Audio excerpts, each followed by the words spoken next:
our shoots, we spend a lot of time on the water, so we spend a lot of time travelling on boats, and often you just have to make do with what is there, and local expertise is actually very important. In Cambodia, the boatman, I use that term very loosely, responsible for the crew, on one occasion turned out to be a 9-year-old boy. Okay, I mean, people sort of have this idea about boats, it's something you mess around with on the weekend, but on the Mekong River, that's a treacherous waterway. The boats are quite tippy, they've got only a few inches of freeboard, you need to really know what you're doing. But he was very good, these people, they grow up on the water.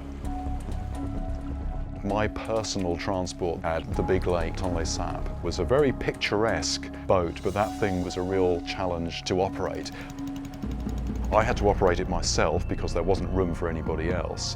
People in Cambodia tend to be smaller than myself, so this boat is not very stable. It's got an automobile engine fairly near the back. This engine has all sorts of moving, whirling parts very, very close to me, also very hot.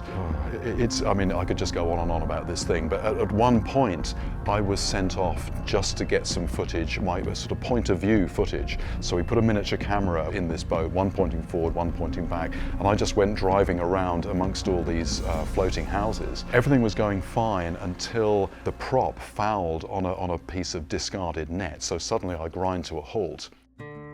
Luckily I had my knife with me, so I'm cutting the bits of the net off. There's all sorts of rubbish in the water. I'm worried about pufferfish coming in and biting me. Eventually an old woman living in a floating house took pity on me, came out, helped me free the prop, which was great.